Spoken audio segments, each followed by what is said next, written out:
Ok, vamos a empezar. Muchísimas gracias por su paciencia y por haber venido a Grade. Muchísimas gracias a todas las personas que nos acompañan por internet. Vamos a hablar hoy día sobre experiencias de convivencia, matrimonio y maternidad, paternidad en adolescentes y jóvenes peruanos.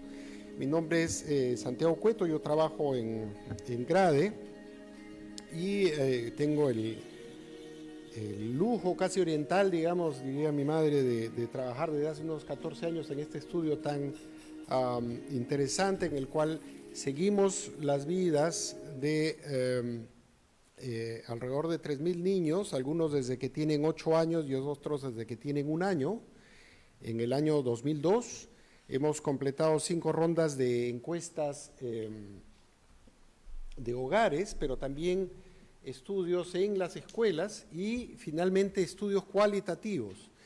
Y estos estudios cualitativos con una muestra más pequeña se han hecho con la finalidad de entender, digamos, en términos generales, qué cosa es lo que entienden niños, niñas y jóvenes en el Perú y en los otros 3 países de Niño del Milenio, que son Etiopía, India y Vietnam, por estar bien, digamos, o la noción de bienestar en general.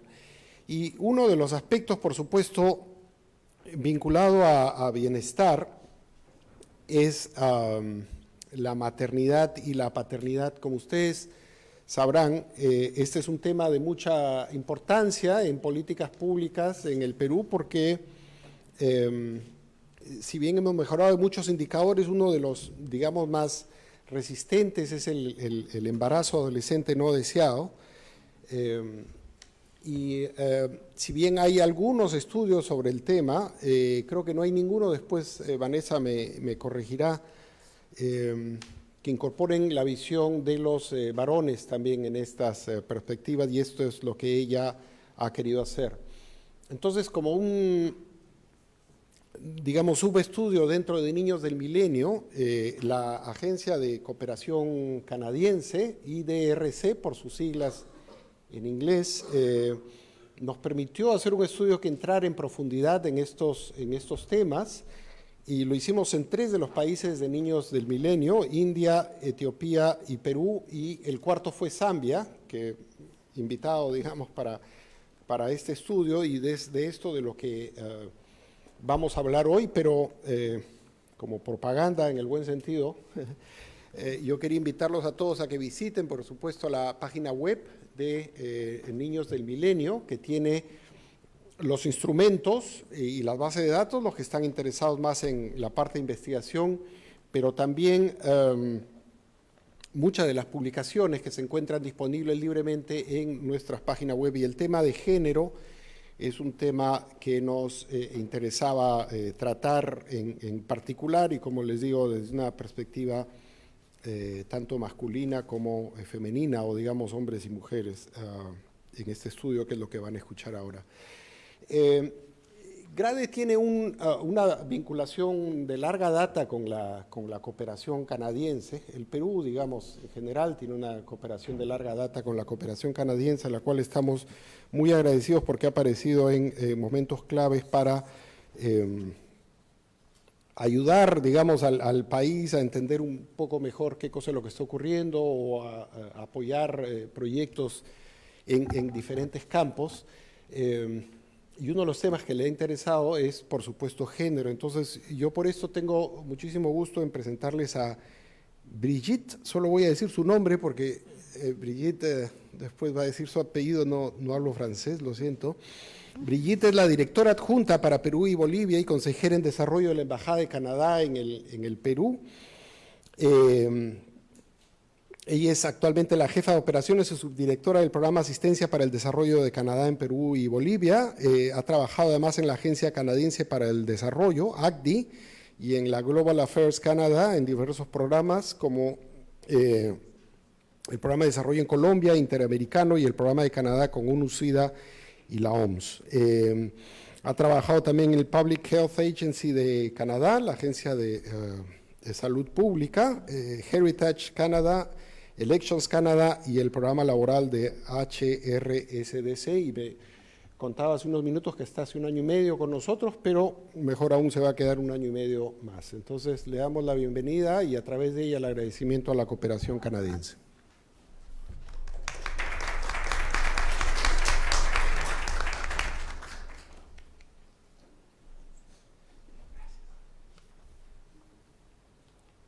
Bueno, buenas tardes a todos y todas. ¿Cómo están? ¿Bien? ¿Sí? Ok, excelente. Bueno, voy a empezar con unos saludos. La señora Ángela Bravo de Minedu, la señora, no está, la señora Mariana Muzzi, representante adjunta de UNICEF, Jennifer de Plan, bienvenida. Y Santiago Cueto, Vanessa Rojas y Francis Bravo de GRADE. Señoras que nos acompañan esta tarde, bienvenidos todos.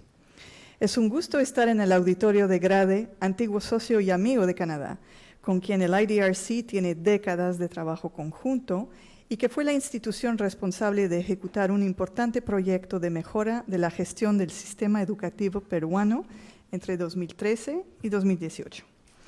El tema que hoy nos reúne, convivencia, matrimonio y maternidad-paternidad en adolescentes y jóvenes peruanos, es difícil y es complejo. Canadá ha adoptado una política de asistencia internacional feminista porque considera que con el enfoque de género es lo más efectivo para reducir la pobreza y construir un mundo más inclusivo, pacífico y próspero. Nuestra política considera que los niños y adolescentes varones son también poderosos agentes de cambio y beneficiarios de dicho proceso. El Programa de Cooperación Bilateral de Canadá con el Perú está apoyando 3 proyectos que buscan empoderar a los y especialmente las adolescentes y modificar la realidad de privación, exclusión y violencia que viven. Uno, el proyecto llamado de Adolescentes con UNICEF. El segundo, el proyecto llamado Decidamos Ya, de Plan International, y ambos con una duración hasta el año 2023. Y el tercer proyecto es el proyecto de integración de niños, niñas y adolescentes venezolanos en el Perú. En base a lo compartido por estos proyectos, me gustaría resaltar 4 elementos. Tanto en la promoción del desarrollo como en la investigación que hoy se presenta, como pistas para enriquecer las políticas públicas relacionadas con el desarrollo y los derechos de la población adolescente y joven. Primero, es clave reconocer a los y las adolescentes como sujetos que toman decisiones en la lógica de mejorar su vida. Tenemos que conocer, escuchar y tratar de entender, sabiendo que son las chicas las que enfrentan las mayores dificultades para salir adelante, para ser escuchadas. El estudio plantea entender las decisiones tomadas por las adolescentes como una búsqueda de solucionar su vida, pensando en un futuro mejor. También reconoce que si estas decisiones no están orientadas hacia el empoderamiento de las chicas, el resultado puede ser de mayor pobreza, dominación y violencia. La mayoría de las voces de los chicos y chicas, la mayoría de las veces que los chicos y chicas tienen que tomar estas decisiones, las toman solos. Las normas sociales, las familias, las escuelas no proveen condiciones para que esa búsqueda de un futuro mejor tenga un buen resultado. Las personas adultas, las instituciones públicas, las organizaciones de la sociedad civil, todos tenemos una responsabilidad frente a cada adolescente que adelantó la experiencia de convivir o de ser madre. El espacio local es fundamental porque ahí se dan las relaciones primarias de los y las adolescentes. Tenemos que esforzarnos en cambiar las normas sociales presentes en cada familia, escuela, establecimiento de salud, barrio y comunidad. Y el cuarto punto es que estamos hablando de un cambio sistémico, interseccional, es decir, intersectorial intergubernamental con diferentes actores en lo público y en lo privado. No solo es un cambio de política pública, es un cambio cultural. Esta caracterización puede llevarnos a la inmovilidad, al no se puede hacer nada. Por eso se requiere establecer hitos de corto, mediano y largo plazo, que estén sujetos a rendición de cuentas y a vigilancia ciudadana. Termino mi intervención no solo reiterando el compromiso de Canadá con los y las adolescentes que viven en el Perú, sino expresando una posición optimista hacia este país, porque he tenido ocasión de conversar con adolescentes líderes, chicos y chicas empoderadas, y que yo siempre digo, no son empoderadas, son poderosas, poderosos, es bien diferente, que tienen claro lo que son, lo que valen y lo que quieren llegar a ser. Conozco autoridades y funcionarios, hombres y mujeres, comprometidos con el desarrollo integral adolescente, y soy testigo de la existencia de instituciones de sociedad civil con gran solvencia académica que trabajan por lograr que cada adolescente, cada chico y cada chica que vive en el Perú tenga las condiciones básicas aseguradas para su desarrollo integral y su ejercicio ciudadano. Gracias.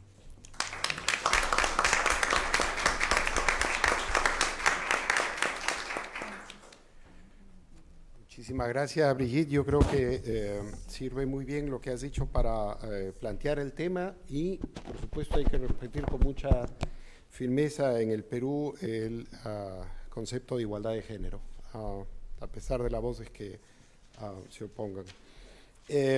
Lo que sigue en el programa, por supuesto, es la presentación del estudio mismo, que va a estar a cargo de sus dos autores principales, Vanessa Rojas.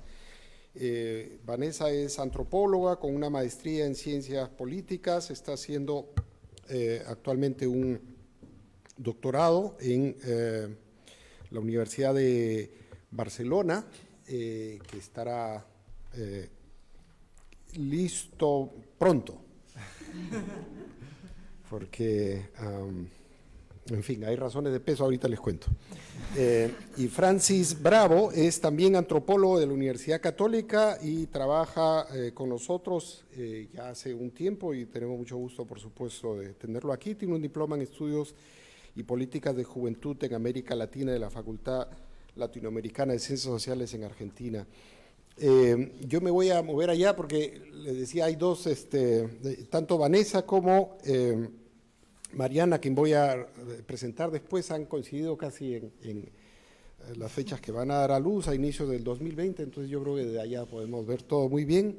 Y pasamos entonces primero con Francis. Muchas gracias. Bueno, primero, buenas tardes con todas y todos. Agradecerles a nombre de GRADE por estar acá. Es muy importante para nosotros contar con su presencia, con sus comentarios. Esperemos que se desarrolle un diálogo importante entre todos. Yo les voy a contar un poco cuál es el contexto del estudio, cuáles han sido los objetivos y cómo lo hemos llevado a cabo en el campo, ¿no? Experiencias de convivencia, matrimonio, maternidad y paternidad en adolescentes y jóvenes peruanos es conocido a nivel internacional como Young Marriage and Parenthood Study. Es un subestudio cualitativo del estudio longitudinal Niños del Milenio, que ya Santiago les contó un poco de qué se trata. Ha tenido una duración de aproximadamente 3 años y se ha desarrollado de manera simultánea en Perú, Etiopía, India y Zambia. El estudio ha sido financiado por el Centro Internacional de Investigaciones para el Desarrollo, o IDRC, que está en Canadá. Los objetivos del estudio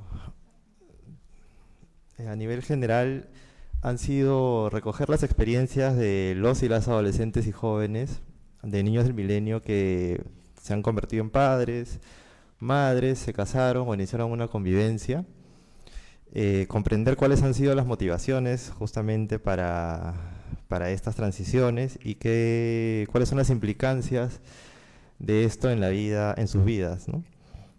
Toda esta información que hemos recogido hemos esperado que contribuya a generar cambios en las políticas dirigidas a la población adolescente y juvenil, pero también a reducir el matrimonio, la convivencia de edad temprana, ¿no? Así como la maternidad y la paternidad.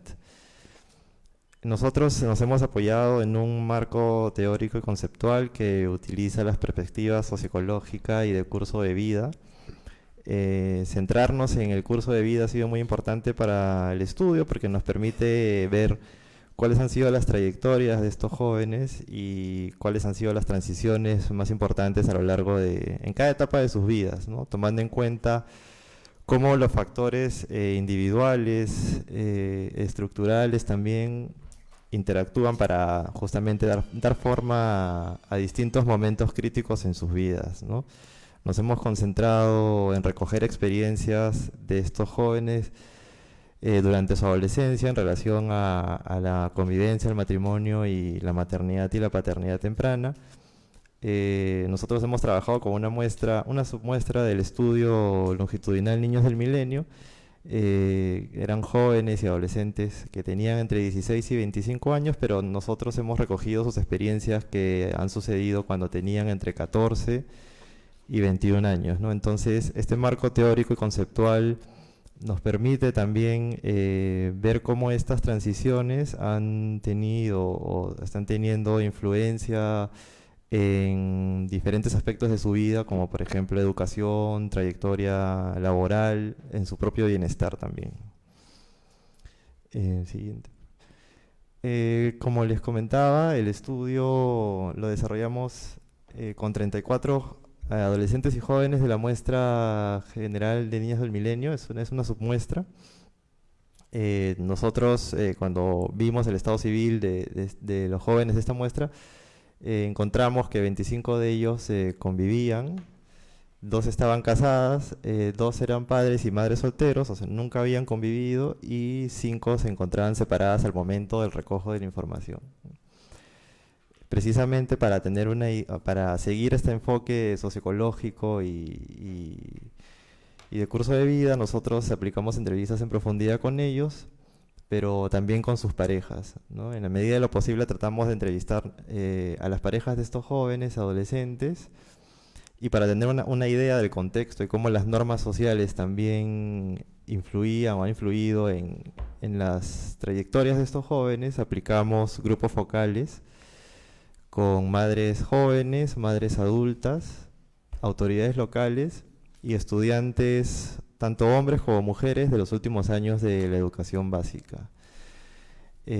También aplicamos entrevistas individuales con autoridades locales y proveedores de servicios. En total tuvimos una muestra de 139 personas. Nos hubiese gustado incluir a más hombres en el estudio. De hecho, estaba contemplado hacer grupos focales también con hombres jóvenes y adultos, pero fue un poco difícil conseguir su participación. Sin embargo, tenemos igual voces masculinas en la muestra de los jóvenes de Niños del Milenio que son importantes para precisamente ver temas ligados al género, ¿no? Siguiente. Bueno, el trabajo de campo se desarrolló en 3 lugares, en 3 distritos: un distrito rural en la selva de Junín, un distrito periurbano en Piura y un distrito urbano en Lima. Justamente la elección de los distritos responde a esta búsqueda de diversidad, ¿no? En las trayectorias de los jóvenes. Bueno, ¿qué sabemos sobre convivencia, matrimonio, maternidad y paternidad en el Perú? Si bien todavía no hay muchos estudios sobre convivencia o matrimonio en el Perú, digamos, nosotros encontramos 2 estudios recientes que justamente recogen las experiencias de jóvenes que han transitado por el matrimonio y la maternidad, ¿no? Uno de ellos es el de Niños del Milenio, el de Favara, Sánchez y Lavado, que utiliza también una muestra del estudio longitudinal, y el otro es un reporte reciente de Plan Internacional y UNFPA, ¿no? Lo que nos dicen estos estudios es que la maternidad y paternidad, la convivencia y el matrimonio están ligados a mujeres que vivían en situación de pobreza, ¿no? Que también fueron víctimas de violencia física cuando vivían con sus familias, y que la maternidad está muy ligada a la convivencia. Por ejemplo, el estudio de Favara, Sánchez y Lavado, si bien no trata de establecer una relación causal, sí habla de que existe una fuerte relación entre estas dos problemáticas, ¿no? Por ejemplo, los autores mencionan que el 80% de las mujeres que era madre a los 19 años ya estaba conviviendo o se había casado, ¿no? Por ejemplo, también otra de las características que tienen las mujeres que se casan a temprana edad o conviven a temprana edad o se convierten en madres y los jóvenes que se convierten en padres es que tienen menores probabilidades de completar la educación básica, ¿no? Muchas dejan la escuela y después es difícil que retomen sus estudios. Siguiente, por favor.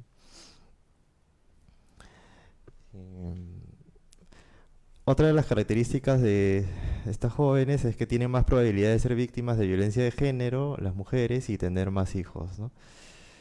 Hay otros estudios internacionales, por ejemplo, que también usan data de niños del milenio, como el de Briones y Porter, que encuentran, por ejemplo, que las mujeres que empezaron a convivir antes de los 19 años creían que su rol su rol principal debía ser ser una buena esposa antes que culminar sus estudios, ¿no?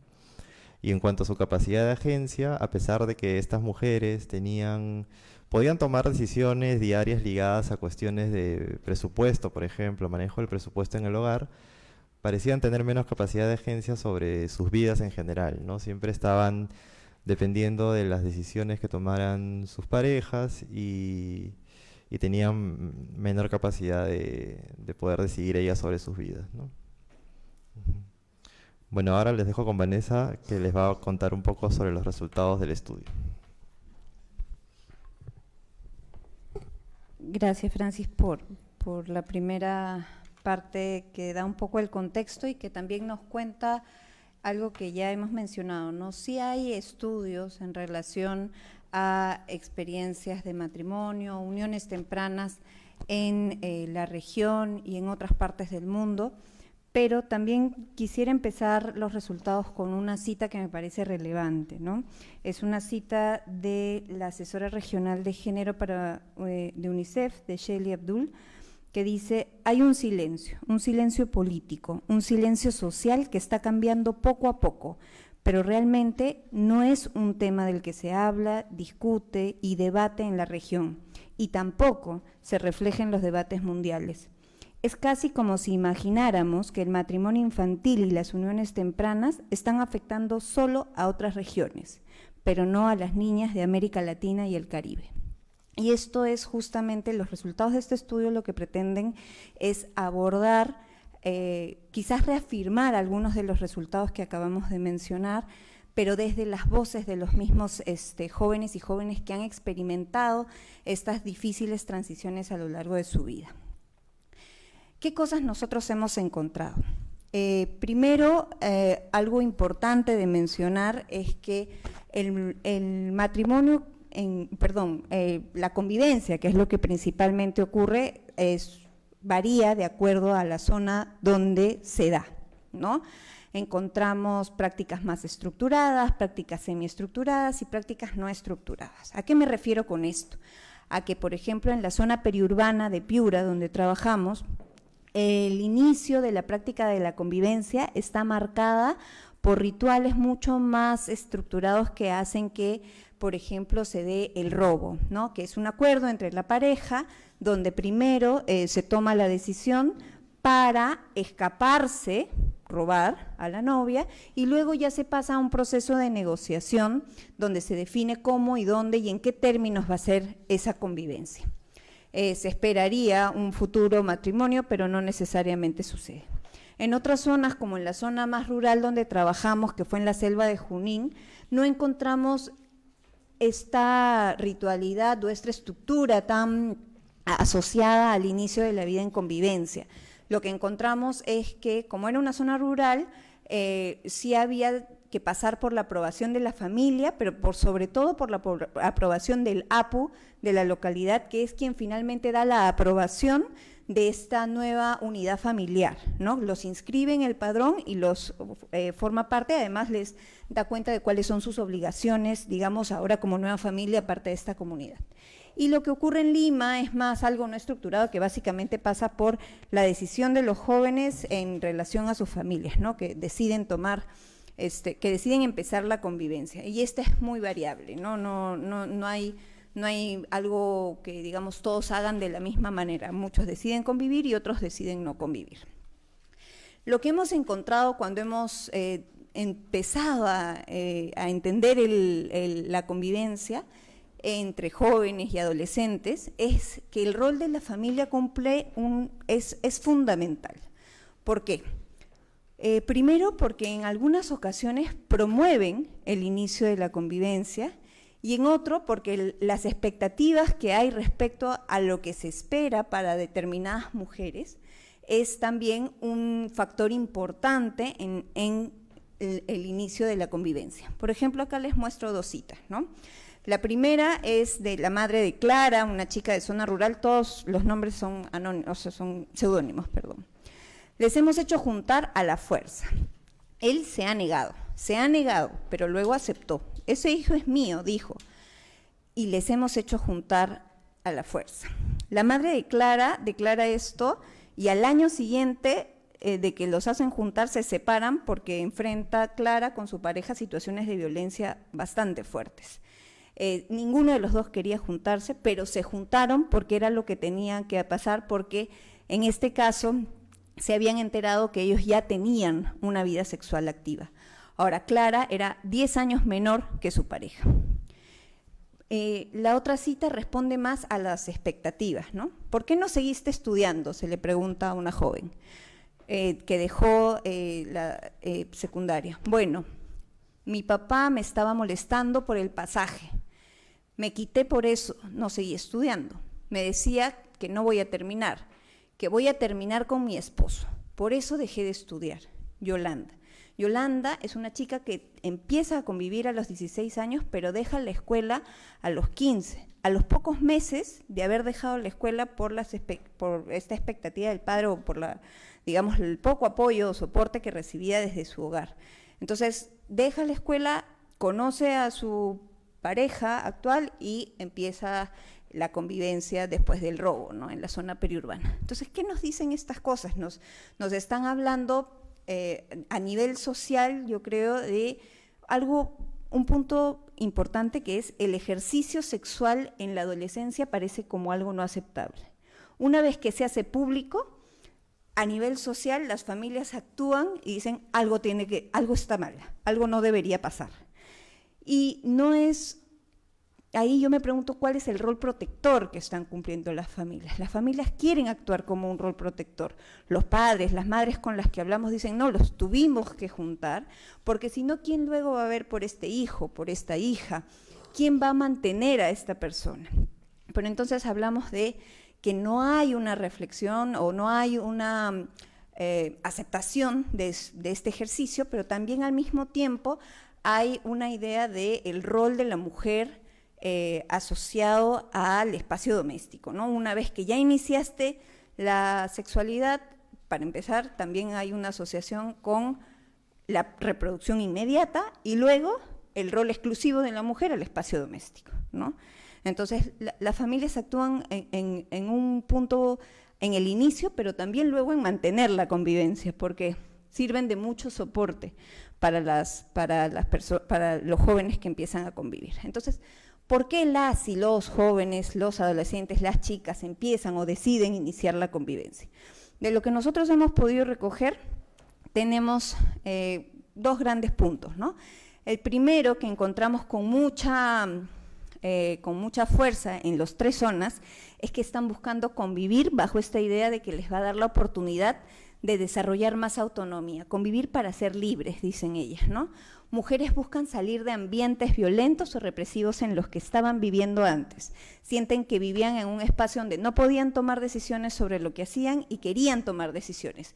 Empiezan a salir con sus parejas y sus parejas les dicen, bueno, cuando convivamos vamos a vivir de otra manera. Yo te voy a dejar tomar decisiones, vamos a tomar decisiones juntos, nuestra vida va a ser así o así. ¿no? Entonces es una búsqueda de autonomía. Entonces, por ejemplo, pero también una búsqueda de escapar de la violencia, que es lo que señala, por ejemplo, Luz, ¿no? Que miren la razón por la cual ella señala, ¿no? Es que me hice tarde, ante la pregunta de por qué inició la convivencia. Un día fuimos a comer un pollo. Se me hizo tarde y conociendo a mi papá, llegaba tarde y me pegaba, pues. Tuve miedo. Ya no quería llegar a mi casa porque él me va a pegar, me va a reñir. ¿Qué me va a decir? Pensé y no llegué, pues. Ahí se enteraron, pues, que tenía enamorado. Y ahí nomás me fui con él, me robó y luego ya habló con mi papá. Entonces, el inicio de la convivencia está ligado al temor frente a la relación del padre, al querer salir de ese entorno, para ella también comenzar a tomar sus decisiones. Hay citas sobre tomas de decisiones que no las hemos puesto acá por temas de tiempo, pero que responden a ello, ¿no? Luego hay un tema de las mujeres señalando otra oportunidad, ¿no? Dentro de la muestra, nosotros no hemos encontrado en las chicas que hemos entrevistado que haya una correlación de que la convivencia es lo que saca a las mujeres de las instituciones educativas. Eso no lo hemos encontrado. Hemos encontrado casos en donde efectivamente algunas deciden convivir y luego dejan la escuela, otras, como en el caso anterior que les comenté, que primero dejan la escuela y luego empiezan la convivencia, y otras que terminan la escuela y ni bien terminan la escuela, inician la convivencia. Entonces, pero para las que empezaron cuando ya habían abandonado la escuela, la pregunta está muy asociada a ¿qué voy a hacer? ¿Qué oportunidad tengo?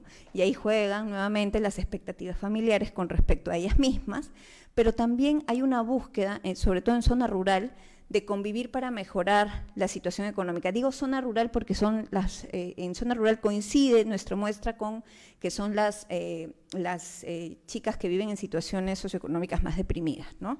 Entonces ellas buscan en el inicio de esta convivencia también una mejoría de su propia situación actual, ¿no? Como Daniela, que señalaba, que decía, él me ayudaba en varias cosas, me compraba mi ropa, mis zapatos, mis platos, mis ollas.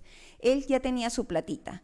Y es que él me dijo, no vas a tener problemas, te voy a apoyar en varias cosas, te voy a apoyar con los estudios. Ella ya había dejado los estudios y ella responde a esto porque ve en su pareja una oportunidad de volver a los estudios y de tener cosas que no tiene ahorita por la situación de pobreza en la que estaba viviendo. Pero lo que sucede en el discurso con estas chicas es que para muchas en la convivencia no es lo que esperan, ¿no? Se encuentran en situaciones donde sus parejas ejercen mucho control hacia ellas, las controlan en sus decisiones y en sus cuerpos, ¿no? Las aíslan en muchos de los casos. Las mujeres que, digamos, se mudan a las casas de las familias de él o ella tienen menos posibilidad de acción que aquellas que se quedan cerca a sus propios familiares. Las mujeres que empiezan a edad temprana la convivencia, las que empezaron a los 14 años, por ejemplo, 15 años, son quienes reportan más violencia física de sus parejas hacia ellos.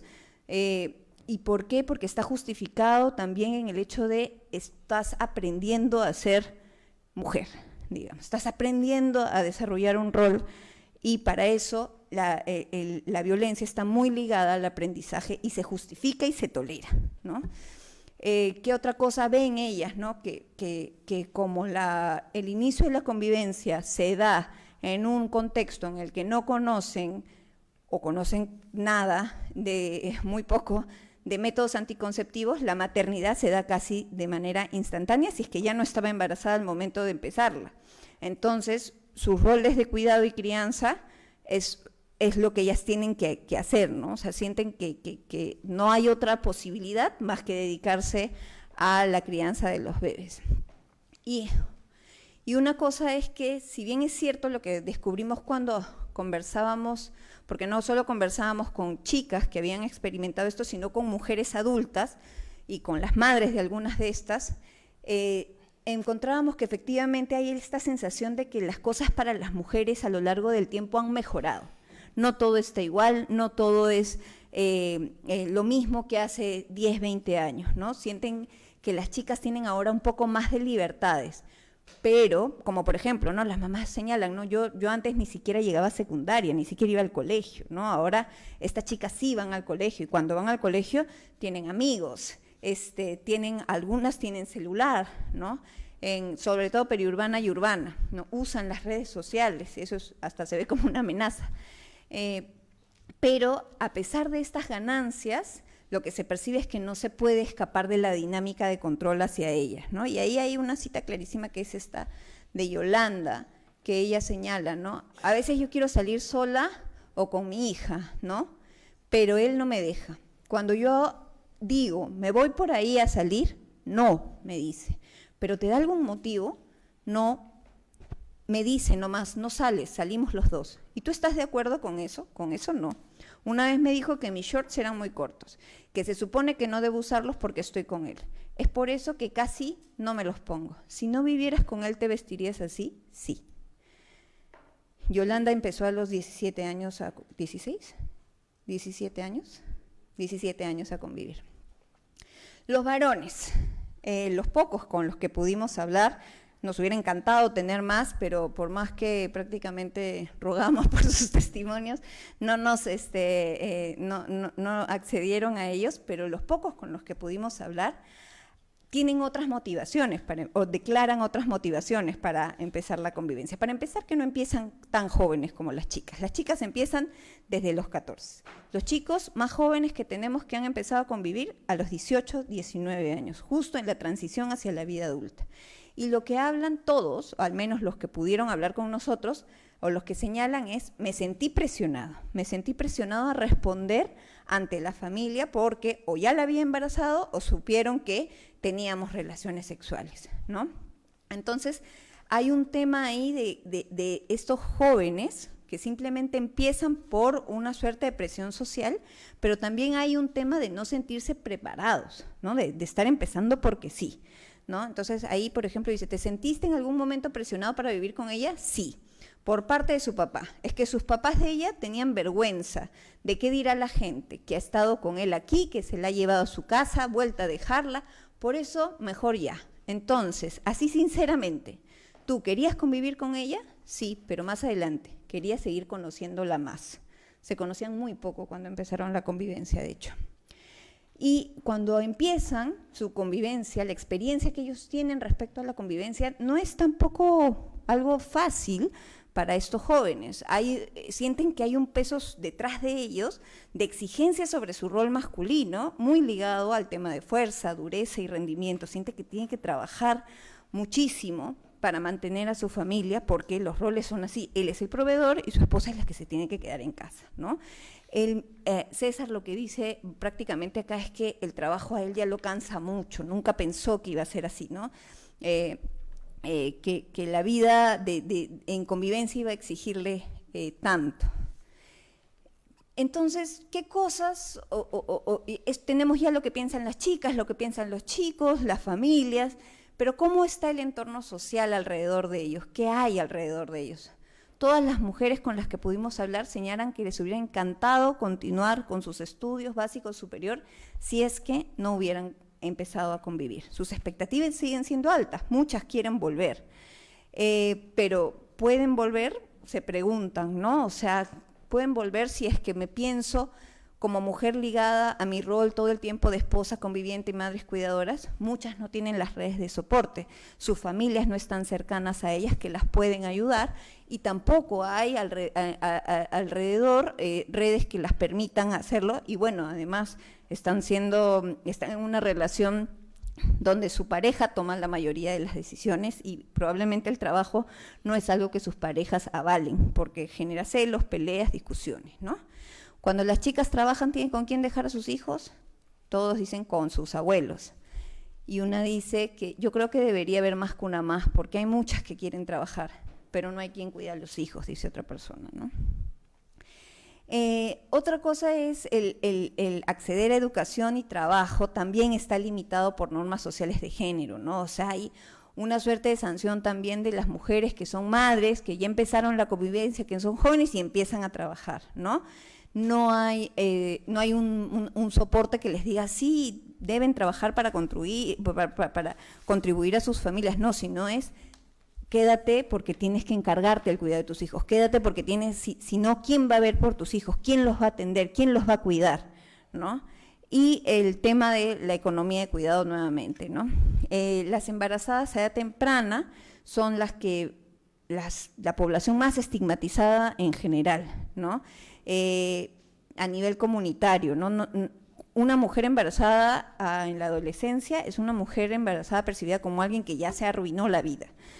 E incluso los mismos adolescentes jóvenes con los que hablamos en los grupos focales señalaban que eso pasaba en sus propias escuelas, que las chicas, algunas seguían estudiando, pero que las que estudiaban embarazadas primero eran sometidas a burlas, bullying de parte de sus compañeros y varios maltratos que las asociaban a ellas como chicas fáciles. Pero también que el maltrato no era solo de pares, sino que desde la institución misma hacia ellas, ¿no?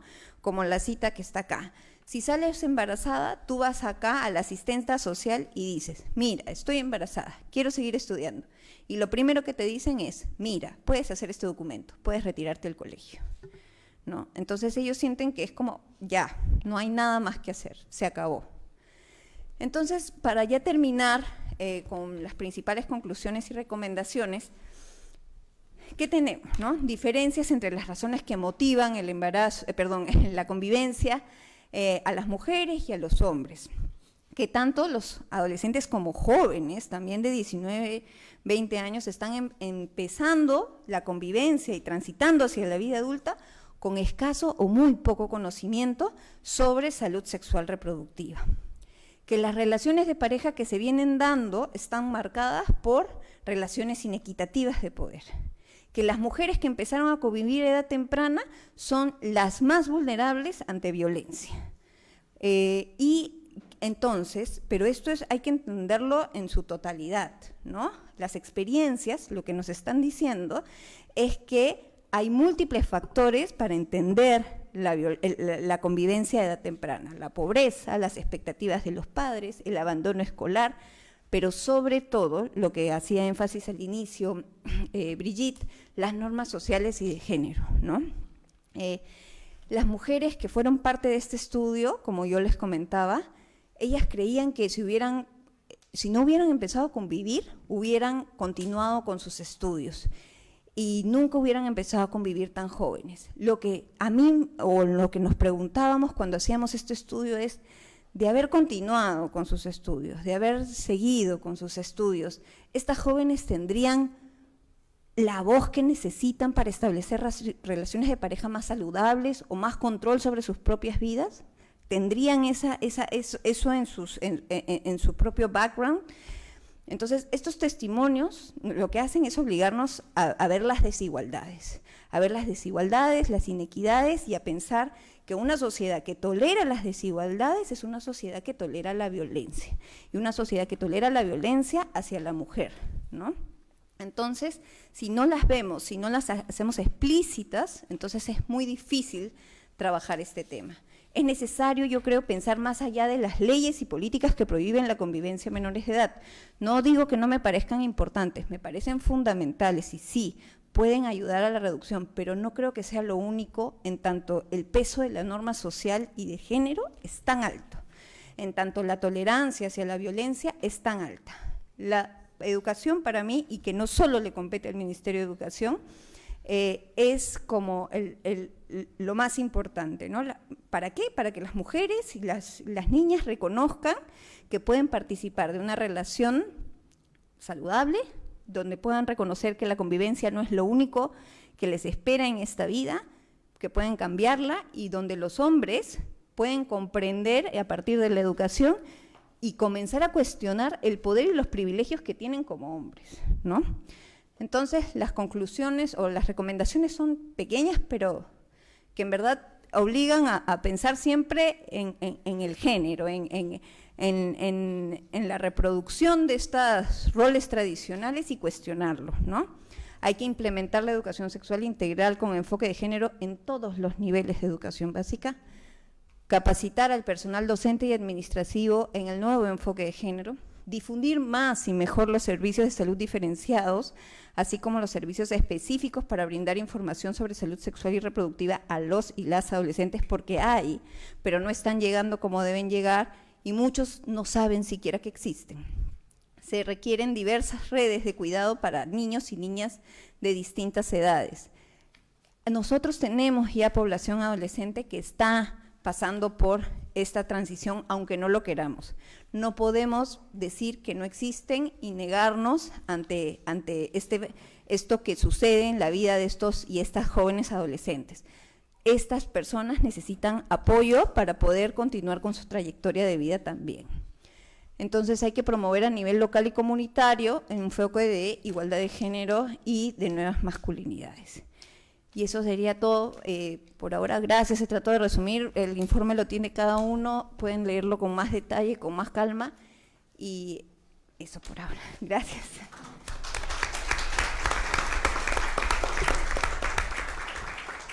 Yo ahora le quiero dar paso a Jennifer, que está acá a mi lado, que es de Plan Internacional, que ella está ahorita siendo parte de un programa de prevención del embarazo adolescente que lidera Plan, y que fue invitada porque cuando nosotros escribimos sobre adolescentes, siempre no invitamos a adolescentes y ellos son la población a la que les estamos hablando o a la que queremos proteger o a la que queremos, sobre la que queremos discutir. Entonces queríamos incluir su voz aquí y nos parece que su voz es muy importante. Entonces acá los dejo con Jennifer, que tiene 16 años, y me siento a su lado para sentirme más joven también. Muchas gracias. Muy buenas noches a todos y todas. Mi nombre es Jennifer, como bien ya lo dijo. Tengo 16 años y vengo representando a todos los adolescentes y las adolescentes de mi comunidad. Agradezco la invitación y a este evento. Estoy algo nerviosa, quería comentarles eso. Es la primera vez que hablo en un evento así, entonces como que estoy algo nerviosa y si no se me entiende, espero su comprensión. Gracias. Bueno, primero me gustaría comentar algunos resultados de la investigación que me han llamado la atención. A los 19 años, el 30% de las mujeres ya conviven, mientras que en el caso de los varones es totalmente lo contrario. O sea, solamente el 7% de ellos ya empiezan una convivencia. Entonces, ¿a qué me refiero a esto? Que hay diferencia entre las mujeres que se enfrentan a la realidad de convivir o ser madre a muy temprana edad. Inclusive esto implica que muchas de ellas no puedan continuar sus estudios superiores o terminar sus estudios básicos, en caso de menores de edad, claro, ya que tienen que cumplir un rol, entre comillas, que es cuidar a sus niños, también limpiar, cocinar, entonces, y mientras que al varón suele ser la cabeza de la familia, tiende a trabajar y buscar el bienestar para su familia, claro. Entonces, muchos de estos están relacionados con los estereotipos de género o roles de género, y en algunos casos los jóvenes o las jóvenes parejas que inician una convivencia tienden a sufrir violencia, más por parte del varón hacia la mujer. Claro que no digo que también las mujeres pueden agredir a los varones, porque también cabe la posibilidad. Entonces, los varones, o se puede decir que ellos tienden a tomar el control de la relación y tienden a tomar decisiones para que sus mujeres sean buenas esposas, entre comillas, claro, ¿sí o no? Entonces, ahora, quería contarles algunas experiencias que yo he vivido desde mi contexto en mi comunidad. En la actualidad, hablar de sexualidad es algo que es considerado un método tabú. Entonces, es algo que muchos no quieren hablarlo, ya que dicen que una joven o un adolescente que habla de sexualidad está promoviendo o incentivando de que los demás puedan realizar o tengan relaciones sexuales, cosa que es totalmente falsa o errónea. Entonces, porque es necesario que nosotros, los jóvenes, sepamos y estemos informados sobre estos temas, porque la sexualidad no solamente implica tener relaciones sexuales, sino también estereotipos de género, también tenemos métodos anticonceptivos, también tenemos la planificación de vida, los derechos básicos de la persona, derechos sexuales y reproductivos, planificación de una vida y autoestima, sobre todo autoestima. La importancia de la autoestima es que yo pueda valorarme, amarme y saber que si yo puedo hacerlo, otras personas también, o sea, hacer respetar mis derechos, no por el hecho de que yo sea mujer y que porque en el Perú obviamente está lleno de machismo, se podría decir, entonces no porque yo sea mujer puedo estar sufriendo violencia, o no porque yo sea mujer tengo que soportar que en la calle vengan ese tipo de acosos, esas miradas, porque el acoso no solamente es verbal, sino también en la forma de mirarte, ¿no? Cuando tú estás caminando por la calle, no sé si a alguna de ustedes les ha pasado de que escuchan un silbido o dicen algún tipo de groserías que para ellos es como que un halago, ¿sí o no? Un piropo, pero obviamente muchos no lo toman así. A mí me ha pasado, inclusive, entonces, y yo como que realmente me siento mal, me siento como que si me estuviera comiendo con la mirada, ¿no? Entonces es algo realmente incómodo y me llena de impotencia no poder hacer nada porque quizás yo hable o diga algo que realmente pueda hacer que ellos vengan o me puedan agredir, ¿sí o no?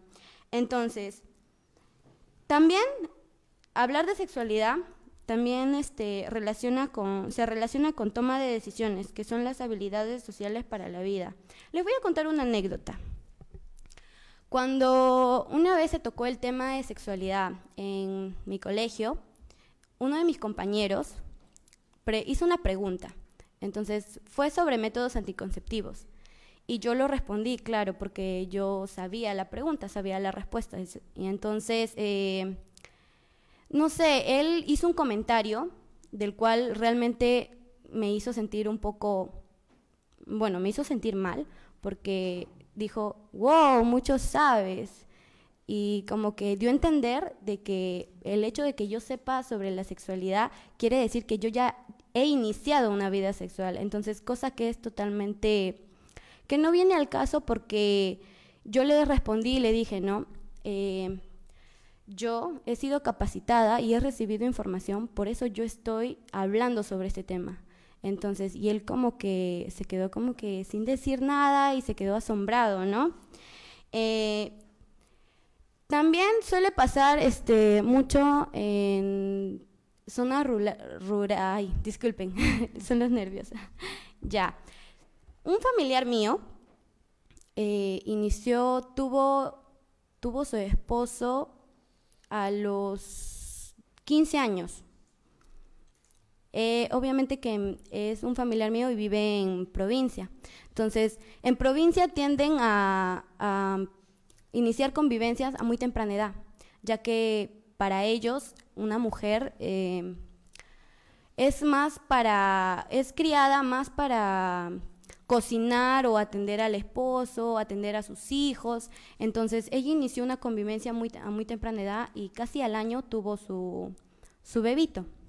Entonces, ¿qué pasó con esto? Que el chico tenía 25 años, cual abusaba de ella, le pegaba, la violentaba, entonces, y encima de eso le sacaba la vuelta, o sea, no la respetaba por completo, o sea, entonces, y es mi familiar y realmente me llena de cólera e impotencia no poder hacer nada frente a esto, ¿no? Porque saber que tu familia, tu hermana, tu prima esté pasando por esto, entonces es como que, ¿y qué estamos haciendo para poder pararlo?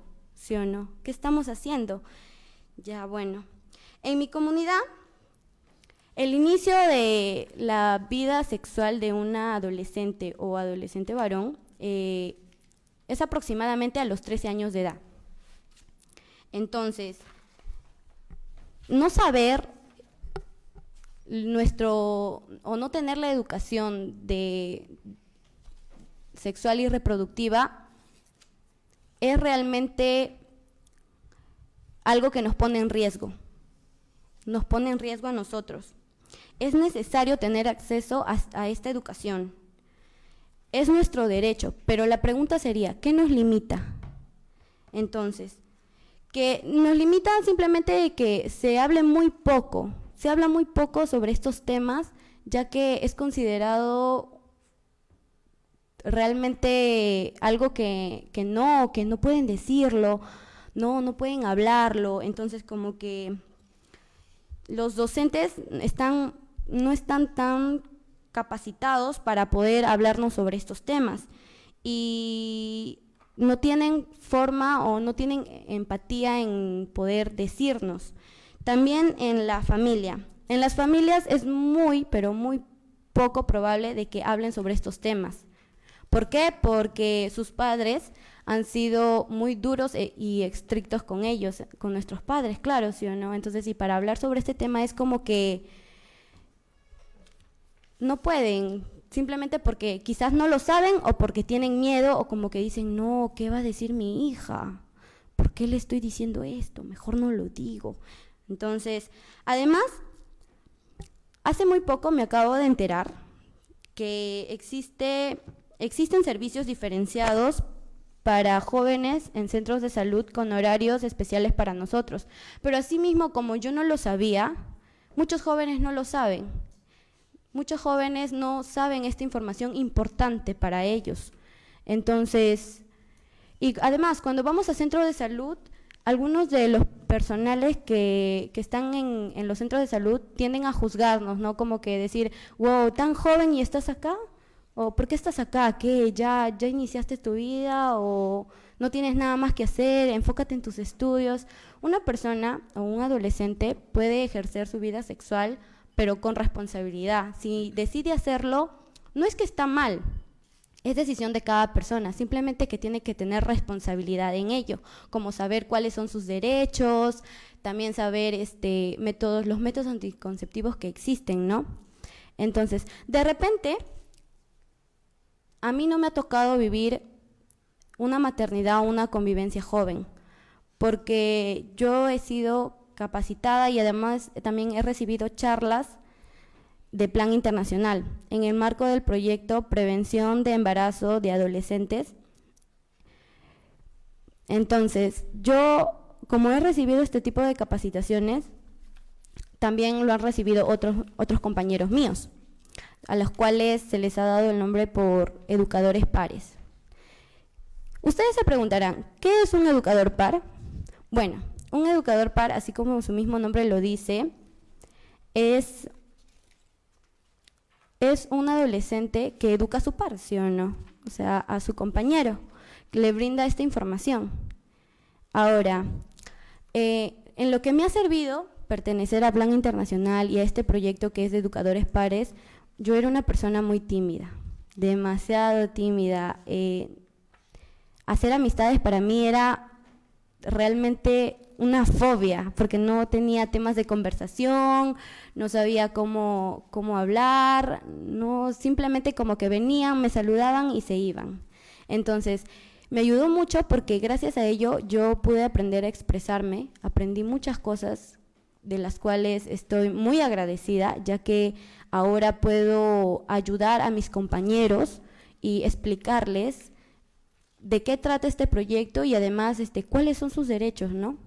Entonces, también hemos tenido ferias en las cuales hemos ido y hemos, junto con mis otros compañeros, educadores pares, hemos ido a ferias en las cuales no solamente hemos podido hablar con adolescentes, sino también hemos hablado con padres de familia, los cuales muchos no saben sobre estos temas. Entonces, ha sido de una ayuda tremenda, ¿no? Hablar con ellos y poderles informar sobre cuáles son sus derechos, qué es lo que deben hacer cuando pasan algunas situaciones. Entonces, bueno, todo eso, ¿no? Ahora, por eso yo quisiera, como representante de los adolescentes de mi comunidad, bueno, no solo de mi comunidad, sino del país entero, que quisiera aprovechar aquí la presencia de las instituciones como el Ministerio de Educación, Ministerio de la Mujer y Poblaciones Vulnerables, UNICEF, GRADE, Plan Internacional y otras instituciones aquí presentes para exigir quería exigir que se comprometan que se comprometan a frenar esta situación, a poner un stop a esta situación que realmente nos afecta a diario. También quisiera que recibamos una educación sexual y reproductiva porque es nuestro derecho. Y además de ello, es necesario para nuestro desarrollo y nuestro bienestar saber sobre estos temas. Les pido que también formen una alianza para crear y fortalecer nuestro desarrollo y los proyectos que se vienen realizando sobre prevención del embarazo adolescente. Les pido capacitar a los docentes y a los personales de salud para que puedan dar charlas y también para que puedan enseñarles a cómo transmitirnos esta educación de una manera empática, como bien ya lo dije. Y más que todo trabajar con los padres, ¿no? Porque ellos son como que la cabeza de nosotros prácticamente. Entonces, tratar de hacerles entender a ellos que hablar sobre estos temas es muy importante y también a que ellos nos acompañen y nos orienten en toda esta etapa. Yo sé que se ha ido trabajando y se está trabajando y claro, hemos logrado cambios, pero es como que demasiado, estos cambios han sido demasiado, no han avanzado tanto, ¿no? Pero sí se puede lograr, porque realmente a mí me indigna y me da mucha tristeza ver que jóvenes de 16 años, 15 años estén pasando por esto, ¿no? Que tengan embarazos a muy temprana edad y estos embarazos no permitan que ellos sigan con sus sueños, que ellos puedan tener una educación básica o tal vez una educación superior, ¿sí o no? Entonces yo ya no quiero ver esto, yo quiero que todos y todas tengan las mismas oportunidades, ¿no? Las mismas oportunidades para poder sobresalir. Y como yo no quiero ver esto, yo sé que con la ayuda de ustedes los vamos a lograr, ¿no? Con la ayuda de ustedes, como dice esta frase, la unión hace la fuerza. Si todos nos unimos y trabajamos para poder lograr esta meta, entonces lo vamos a cumplir. Gracias.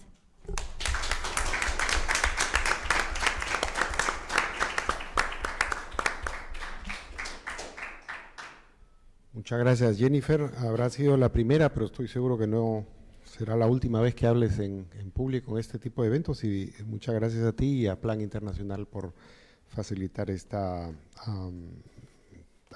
apasionado comentario, vamos a decir. Vamos a pasar a las personas a las cuales les has exigido acción. Vamos a ver qué nos pueden contar. Ángela Bravo es directora de Educación Secundaria, tiene una maestría en Educación Política Pública y Equidad de la Universidad de Glasgow en el Reino Unido y politóloga de la Universidad Católica y nos ha acompañado en varios eventos y conoce este tema.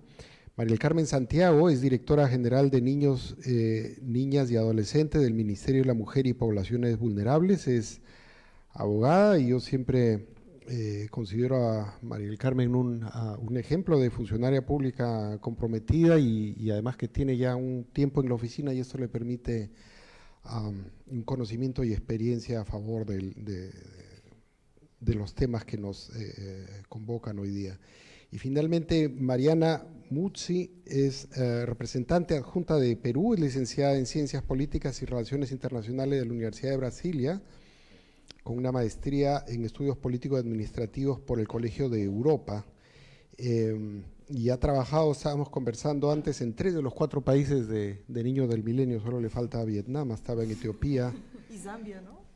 Y, bueno, Zambia en claro. Bueno, vamos a ver qué pasa en el futuro. Pero ha trabajado en varios países alrededor del mundo y creo que todos recordamos a Olga Izaza, o sea que estamos seguros que tú vas a continuar su muy buen trabajo. Empezamos entonces con comentarios de Ángela. Yo estaba recordando respecto de comentario o esta recomendación que hacía al final Vanessa, que un director nos dijo en otro estudio, no en en otro estudio, que lo único que entendió, un director de escuela pública, ¿no? Decía que lo único que no entendía de educación sexual integral es qué es eso de integral. Y lo que quería decir era que, claro, el óvulo, el espermatozoide, el ovario y toda la parte biológica está bien, pero esto de integral, una cosa que le resultaba ajena, ¿no? Pero estoy seguro que este tipo de retos habrás visto en el ministerio. A ver, Ángela. Muchas gracias, Santiago, muchas gracias, Vanessa y Francis, por construir esta interesante pieza para seguir explorando estos temas desde la mirada que nos toca a nosotros desde la política pública, y en verdad también gracias, Jennifer, por abrir los comentarios, porque creo que mientras más espacios tengan los adolescentes para contarnos desde su voz cómo viven estas cosas, es más provechoso para nosotros todos los grandes seguir alineados a lo que ustedes esperan día a día de nosotros, ¿no? Creo que el estudio nos interpela en varios niveles como ministerio. Siempre, de hecho, estos temas van a generar bastante ruido en cómo nosotros estamos abordando el tema, y quizás, como tú también mencionabas, Jennifer, lo poco que estamos haciendo por avanzar, pero también creo que es importante que reconozcamos la magnitud del cambio de paradigma que implica cambiar estas cosas en la cabeza de muchas personas adultas que hoy están a cargo de trabajar la educación de nuestras adolescentes y nuestros adolescentes. Y creo que empezando por ahí, bueno, tratando de relacionar un poco el comentario de este director, que es algo que nos lleva a muchos en el ministerio, ¿no? O sea, cómo abordamos estos temas cuando todavía hay esta mirada de infantilización del adolescente, ¿no? No hemos llegado todavía a entender que si bien los chicos todavía son menores de edad, o las chicas son menores de edad, no son niños. Y me acuerdo mucho cuando ocurrió el tema de los textos de desarrollo personal, ciudadanía y cívica a inicio de este año, a inicio de esta gestión.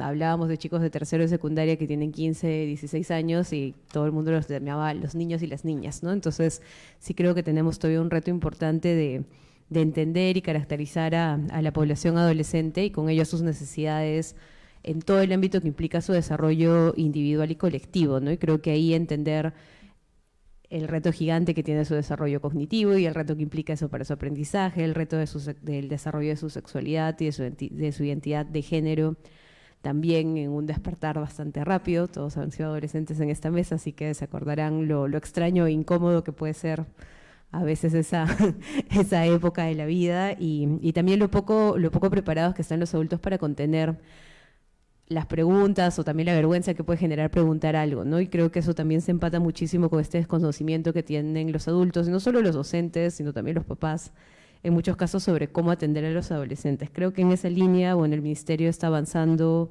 y creo que esa es una buena noticia. Estamos trabajando un marco de educación y bienestar adolescente hace 1 año y medio con un grupo de expertos que he hecho de algunas personas que están en esa mesa acá también, y que se trabaja de la mano con UNESCO y con UNICEF, que tiene un trabajo importante a nivel de haber hecho diálogos con adolescentes a nivel nacional, haber trabajado con padres, con profesores, con expertos en temas de adolescencia, y que además estamos tratando de construir este marco de referencia de educación y bienestar adolescente para que podamos entender cómo son y cómo aprenden estos chicos y chicas.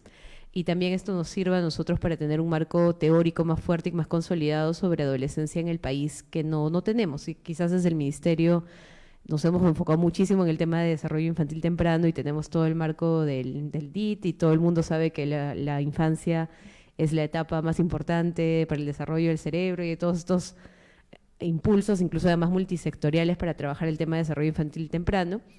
Pero no pasa lo mismo con adolescencia, ¿no? Que quizás por un lado es la otra ventana de oportunidad cognitivamente para los chicos, en la segunda ventana de desarrollo de identidad más fuerte, pero además es un punto en el cual los chicos están expuestos a todos los riesgos y a todas las partes no positivas que generan nuestros sistemas, ¿no? Este tema de poder tener agencia económica, que está marcado mucho por la consecución del plan de vida que tienen los chicos, pero también por la propia limitación que sus familias les van a poner por ser chicos o chicas, o dependiendo también de alguna idea o de alguna mirada desde la familia de cómo se deberían desarrollar estas personas, ¿no? Entonces, creo que este marco nos va a ayudar a tener un norte común, que es algo que no tenemos hoy de adolescencias.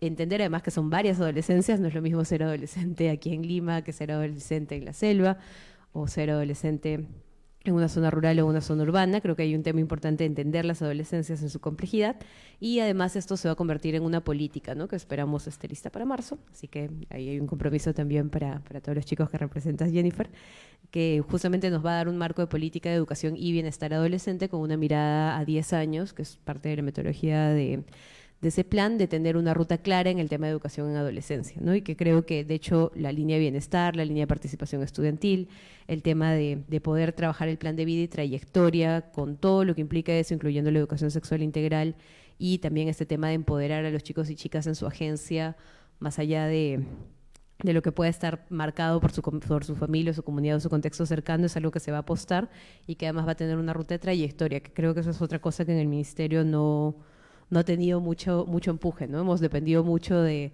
quien esté en el momento, en la dirección, y cuál era la perspectiva que tenía sobre estos temas, si se tocaban o no se tocaban, ¿no? Y creo que también la ausencia de que el Ministerio de Educación no haya tenido mucho que decir en temas de educación sexual en los años que han pasado, también, bueno, por la presión gigante mediática que no es para nadie un secreto que tenemos encima, es algo que no puede depender del momento, ¿no? Y ni tampoco de la persona. Es como bien decías, un derecho que tienen los chicos y las chicas, pero también un reto gigante de cómo llegamos a que cada docente entienda esa parte de la integralidad, ¿no? Que la sexualidad no solo es la parte biológica, que entiendo que todos los chicos la tienen muy clara y que incluso se trabaja desde el área de ciencia y tecnología, o sea, ni siquiera desde la parte de acompañamiento emocional, sino también esa parte de tomar las decisiones, de contar con la información, de tener un plan de vida claro, tener una relación de pareja sana. De hecho, estamos sacando un material que, bueno, ya veremos cuáles serán las reacciones el próximo año sobre justamente una guía de prevención de la violencia de género para los chicos de quinto y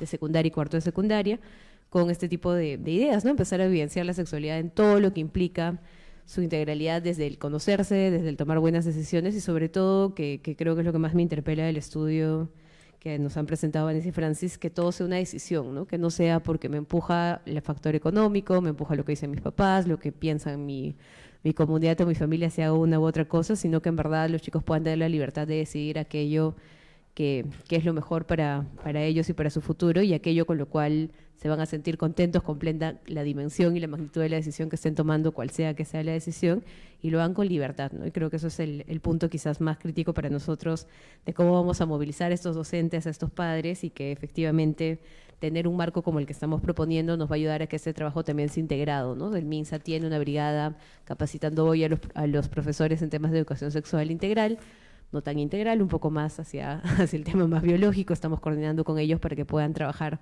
la mirada de la educación sexual integral. Estamos actualizando los lineamientos de educación sexual integral también, que están desde el 2008 y ya no conversaban con el currículo, y también tenemos que darles una mirada un poco más operativa y práctica, e incluir a los papás, que también probablemente sea nuestro otro punto, no solo convencer a los maestros de que este es un tema con el que se tiene que trabajar, sino también a las familias.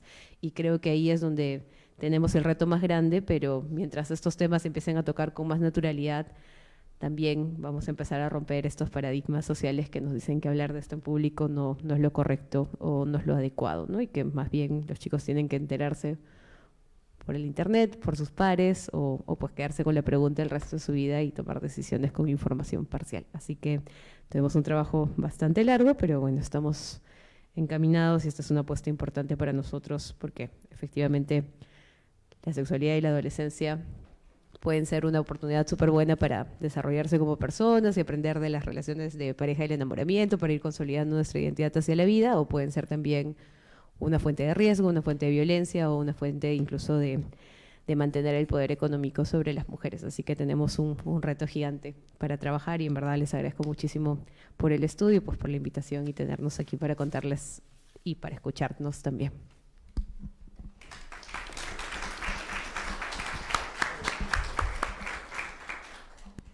Buenas noches con todas y todos. En primer lugar, quiero agradecer a Grade por la invitación a comentar y compartir este estudio tan importante, y a Santiago por las palabras y merecidas muchas gracias.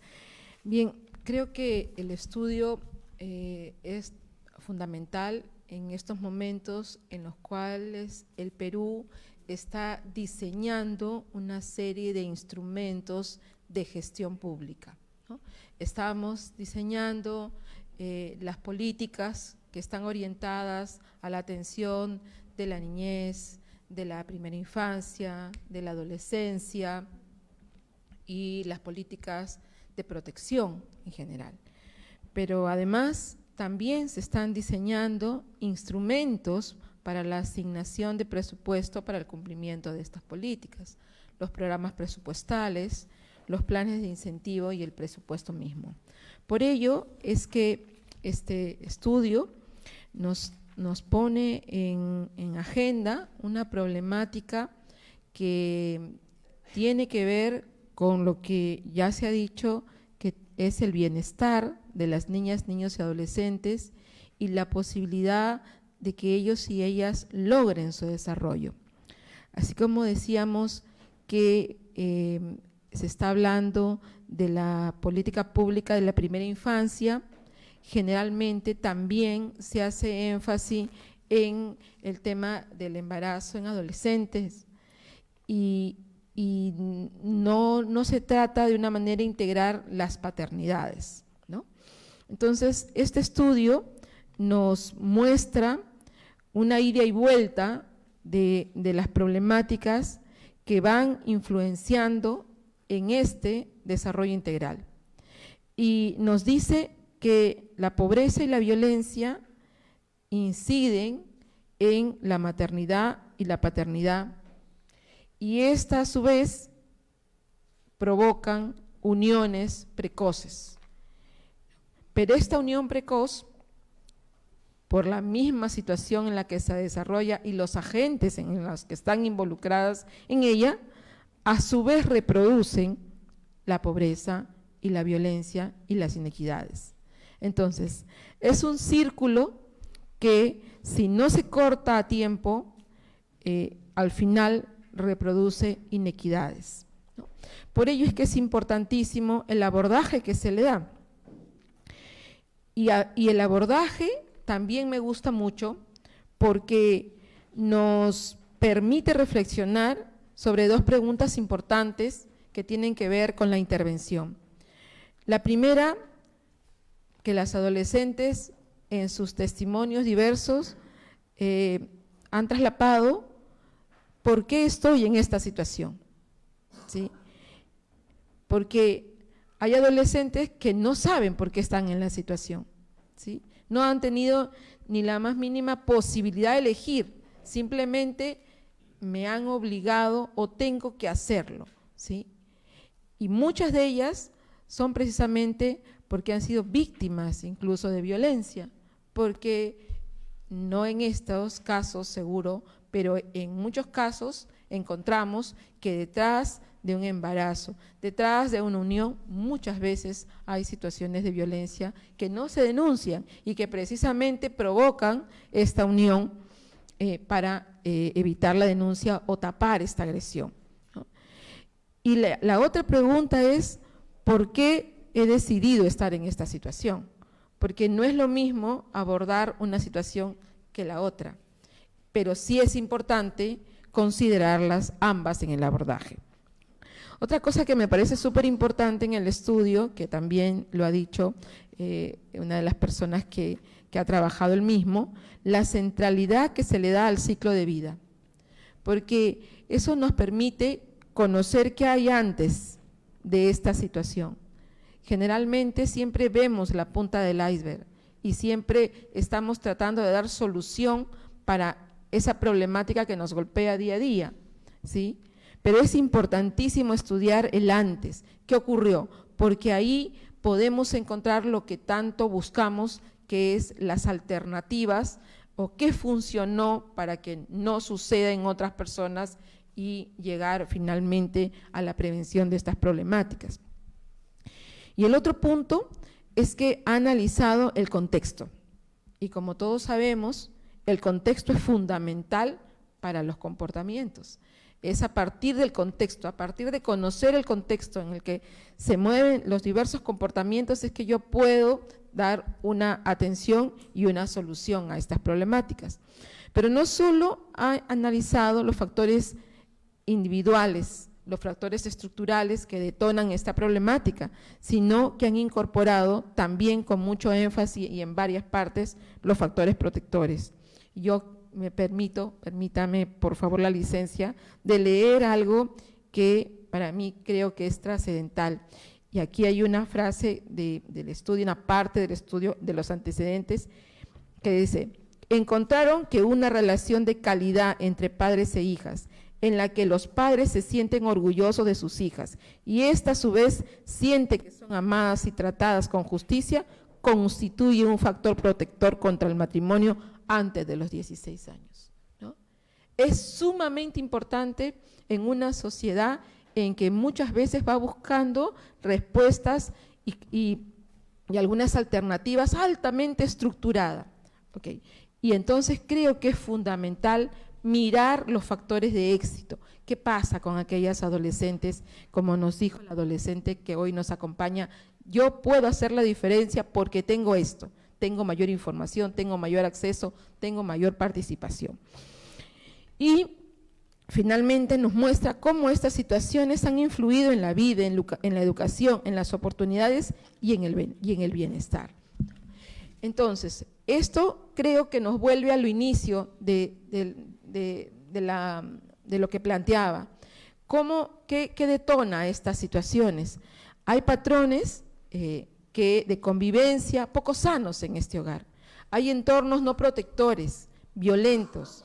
Por ello es que las adolescentes, y esto también es un factor determinante de la violencia en las niñas, niños y adolescentes, y salió en el estudio que también con UNICEF hicimos sobre los determinantes de la violencia. Los chicos y las chicas frente a la violencia tienen dos alternativas, o toman dos alternativas, o salen del hogar y buscan cualquier alternativa para salir de ese hogar, o al contrario, callan y viven el dolor en silencio dentro de la casa, dentro del hogar, que no le ofrece, que no es un hogar protector, sino más bien un entorno expulsor, un entorno de violencia, un entorno en el cual viven la violencia entre padres padre y madre, y no necesariamente son las víctimas indirectas, sino están afectadas directamente por esta violencia que les lleva a tomar una decisión. Luego, las relaciones inequitativas de poder y la poca capacidad de agencia. Y esto tiene mucho que ver con las posibilidades que todos y todas le entregamos a las niñas y los niños, sobre todo la posibilidad de ser sus propios actores del destino. Los chicos y las chicas, cómo y cuándo tienen las voces para cambiar aquello que les está afectando, ¿no? Y entonces, ¿qué necesitamos? Necesitamos, el estudio nos confronta nuevamente con la enorme necesidad de cambiar las normas sociales que perpetúan las desigualdades, y subyace la idea que tenemos los adultos, que los adolescentes o no es posible que nos entiendan, o no es posible que logremos algo sin el uso de la violencia, sin la imposición, o que no tienen la capacidad de dar una opinión. Los estereotipos de género, todavía la idea subyacente que el adolescente, el niño y la niña es propiedad de los padres, por lo tanto, yo voy a ver qué información le das tú, ¿no? Y ahí nace la necesidad urgente de cambiar tenemos aún necesidad, un cambio de normatividad, adecuación de la normatividad como tarea pendiente, pero fundamentalmente que la normatividad que esté se cumpla, ¿no? Como se decía, y que los niños, las adolescentes y los adolescentes conozcan lo que hay. Existen los servicios diferenciados, es importante que se conozca, pero fundamentalmente es importante que se conozca por qué es importante para ellos y para ellas, ¿no? Creo que este estudio nos lo pone en relieve sobre la necesidad urgente de poner énfasis en este tema. Cambiar no solamente la normatividad, sino el chip de los profesionales que están atendiendo y generar esta especialización y generar protocolos que garanticen derechos. Hay un énfasis que tenemos que seguir poniendo en todo lo que es salud sexual y reproductiva, la información, la integralidad y la territorialidad de las políticas públicas y la territorialidad de su implementación con enfoque de derechos y enfoque de género es importantísimo. Solo eso nos va a poder permitir como país primero evitar situaciones, evitar las causas que provocan estas inequidades a fin de evitar cortar su reproducción, identificar dónde están los puntos que tenemos que combatir y acompañar y revertir estas situaciones que ya están afectando a un grupo de adolescentes en nuestro país. Trabajar para garantizar la participación de las niñas y los niños, porque la participación no es solo el derecho de ser oídos, sino un mecanismo de protección. Fortalecer los procesos para garantizar la igualdad de género y los procesos que generen nuevas masculinidades. Muchas gracias.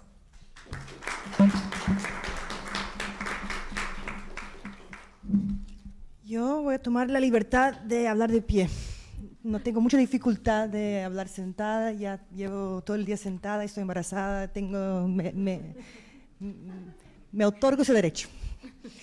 Bueno, buenas noches. Yo quiero hablar de 4 temas, 4 puntos muy de frente, muy directos. Uno son retos pendientes, el segundo, el valor del estudio, el tercero, las políticas públicas y cuarto, problemas y oportunidades. Ok, primero, retos pendientes. Aquí para mí está claro, porque justamente al fin del mes pasado hemos celebrado 30 años de la Convención de los Derechos del Niño y hemos publicado, y hay un documento ahí que tiene eso, y lo que es muy, digamos, es terrible, pero a la vez coincide con el estudio, es que muchos de los temas que siguen en la agenda de pendientes están relacionados a la adolescencia. Y son 4 temas. 2 en educación y 2 más.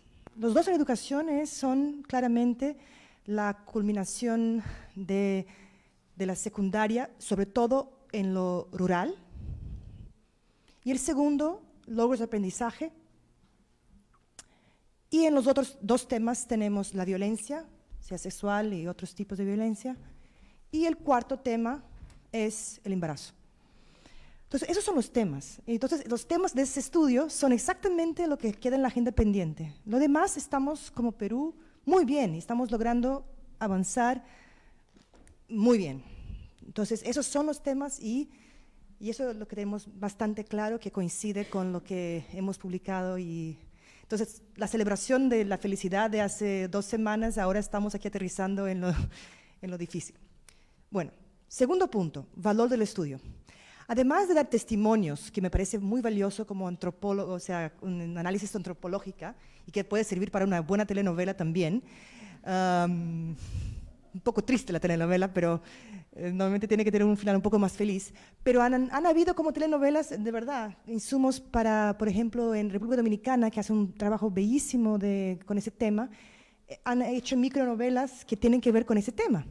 Entonces, eso sí puede servir, no estoy en broma, pero podemos pensar en eso en un futuro. Pero principalmente el valor está en incidir en políticas públicas, obviamente. Es para eso que existe y por eso que estamos aquí. Entonces voy al tercer punto, políticas públicas. ¿Cuáles? ¿Cómo? Ahí está el tema, porque las recomendaciones que trae el estudio, que son muy buenas, algunas son demasiado generales. O sea, difundir a todos los niveles. ¿Quién? ¿Cuál es el sujeto de esta frase? ¿Quién es el responsable de eso? Digo, y eso hay un problema que hacemos mucho, es decir cosas generales. Y esa recomendación de educación sexual integral, por supuesto, pero eso está en recomendaciones de todos los estudios. Entonces, o sea, ¿qué exactamente queremos decir? En salud, los servicios, ¿qué exactamente queremos? Y eso son las preguntas que uno tiene que hacer y cómo vamos a llegar ahí.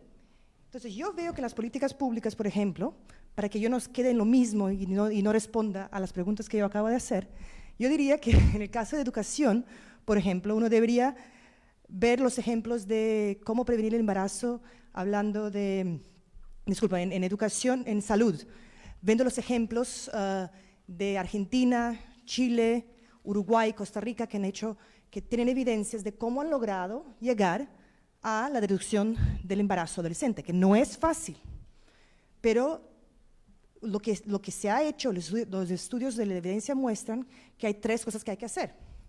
1 es consejería.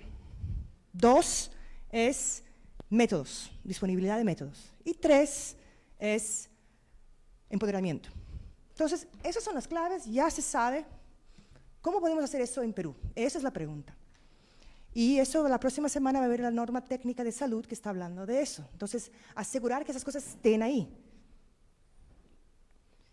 En educación, uno tiene que buscar la forma de lograr que las niñas que están embarazadas continúen. Entonces, es un trabajo que es no solo de educación, pero que todos tienen, pero un liderazgo de la educación es clarísimo para lograr que las leyes se cumplan, pero sobre todo para que haya que todos estemos ahí atentos para que si uno ubica a una niña que no está en la escuela, está embarazada, que regrese y buscar soluciones para que haya equivalentes a Cuna Más o oasis institucionales, no sé cómo lo quieres llamar, pero un servicio de cuidado a los niños pequeños para que la mamá pueda trabajar, para que no sea la abuela, otras redes, pero uno tiene que poner nombre y apellido a esa recomendación, ampliar la cobertura de Cuna Más en escuelas, o así, el Ministerio de Educación va a buscar individualmente cada niño, cada escuela, para que no esté fuera. Uno tiene que poner así, porque si no, no vamos a llegar. En términos de programas sociales, otros países han hecho en sus programas de protección social, poner condicionalidades que tienen que ver con la combinación de la escuela. Eso se ha hecho en India, se ha hecho en Zimbabue, en otros países más, en México también. Después dejaron de tener condicionantes para chicas o para adolescentes, mujeres, cuando se logró romper la brecha. Pero igual aquí, aún no habiendo brecha, uno tendría que pensar qué se podría hacer en términos de programas de protección social para que tenga que ver con educación, qué sé yo, para lograr que culmine la escuela principalmente. Y eso serían las políticas públicas que yo sugeriría enfocar muy claramente. Entonces voy al cuarto y último punto de mi presentación, que es, una última política que me olvidé de hablar, es que se está discutiendo también la política de inclusión y desarrollo, y que es un eje que está siendo liderado por el MIDIS, que tiene que ver con el ciclo de vida, y hay un eje especial en infancia y adolescencia. Quizás ahí podríamos tratar también el tema de adolescencia con más poder. Y por último, el tema de oportunidades y problemas, o problemas y oportunidades. Aquí el problema es sencillo y es complicado. Aquí el tema es, siempre estamos hablando de problemas, y yo hablé de problemas también, desde el inicio hasta el fin, este estudio que es de problemas. Y ese enfoque es un problema también, porque el motivo por el cual la gente toda trabaja en DIT y se ocupa de los niños chiquitos es porque es más fácil. La gente no quiere hablar de adolescencia porque es difícil. Y es difícil, es un tema difícil. Tenemos que cambiar eso en nuestros discursos. Entonces tenemos que mostrar que si no invertimos en adolescentes, ¿qué va a suceder? El tema de productividad, el tema de la educación, todo ese tema, y el valor económico de los niños, no solo los problemas, pero tenemos que poner eso en nuestros discursos y trabajar juntos para que esos estudios no queden solo entre nosotros, que somos ya convencidos, porque nosotros ya estamos convencidos de todo lo que estamos diciendo, pero cómo podemos aprender de otras políticas, construcción de otras políticas públicas en este país que han sido difíciles, como la violencia contra la mujer, u otros países que han logrado llegar a unas políticas en temas que eran difíciles, pero se ha logrado. Y eso se ha logrado ¿cómo? ¿Cómo se ha empaquetado el tema? ¿Cómo se ha juntado la sociedad civil con el gobierno? ¿Qué temas pueden vender? ¿Qué temas pueden llevar la bandera a un ministerio? ¿Qué puede salir de aquí Ángela Bravo y María Carmen Santiago y que puede mandar un email a sus colegas de la oficina, de su despacho, de sus ministerios y decir, hagamos tal cosa después de esa reunión? o sea, tenemos que ser tan concretos y pensar qué vende y qué podemos, y ser inteligentes y hablar más juntos. Entonces, muchas gracias por invitarme, es un placer estar con ustedes.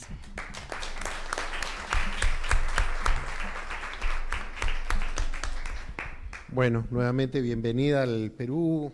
Mariana, yo creo que tu experiencia y conocimientos van a ayudar a dinamizar, esperamos, todo este evento, y me ha gustado mucho el enfoque en derechos. Tenemos tal vez algunos minutos para, muy brevemente, si alguien quiere decir algunas cosas, su nombre, su institución, muy brevemente, y al final Vanessa y Francis, si tienen algunos comentarios finales. El documento está disponible libremente, pero a ver, ¿quién es? ¿Uno, dos? Ya, ok. Buenas noches a todas y todos. Soy Nancy Tolentino, directora ejecutiva del Programa Nacional contra la Violencia Familiar y Sexual del Ministerio de la Mujer y Poblaciones Vulnerables. En primer lugar, gracias por la invitación. Para nosotros es un desafío realmente este enfoque, centralizarnos en el tema de la violencia dirigida a niños, niñas y adolescentes. Es doloroso realmente leer los hallazgos del estudio, algo que sabemos, algo que se comprueba, pero algo que nos tiene que obligar a reaccionar. Y no es fácil, como lo han dicho ya ustedes, porque lo que aspiramos es una verdadera transformación sociocultural, romper paradigmas. El antídoto para la violencia para nosotros es una sociedad de iguales entre hombres y mujeres, y construir eso no es fácil, pero estamos en esa apuesta. Primero, señalar que en el Perú ya tenemos una política nacional de igualdad de género, que contempla uno de los objetivos principales, la erradicación de la violencia basada en el género, el trabajar contra estos estereotipos de género que subyacen en todo lo que también ustedes han comentado. Creo que también tenemos que dirigir políticas públicas dirigidas a prevenir la violencia dirigida a niños, niñas y también adolescentes. Lo venimos trabajando en general, el 30% de los casos que atendemos en nuestros centros de emergencia mujer, la víctima es una niña, niño y adolescente. Entonces, 30% de nuestros casos atendemos a nivel nacional a través de nuestros cerca de 400 centros de emergencia mujer que tenemos. La convivencia, el embarazo temprano de las niñas, de las adolescentes, como bien lo señaló Mari Carmen, encubre muchas veces violencia sexual. Y como sociedad también debemos hablar las cosas como son, ¿no?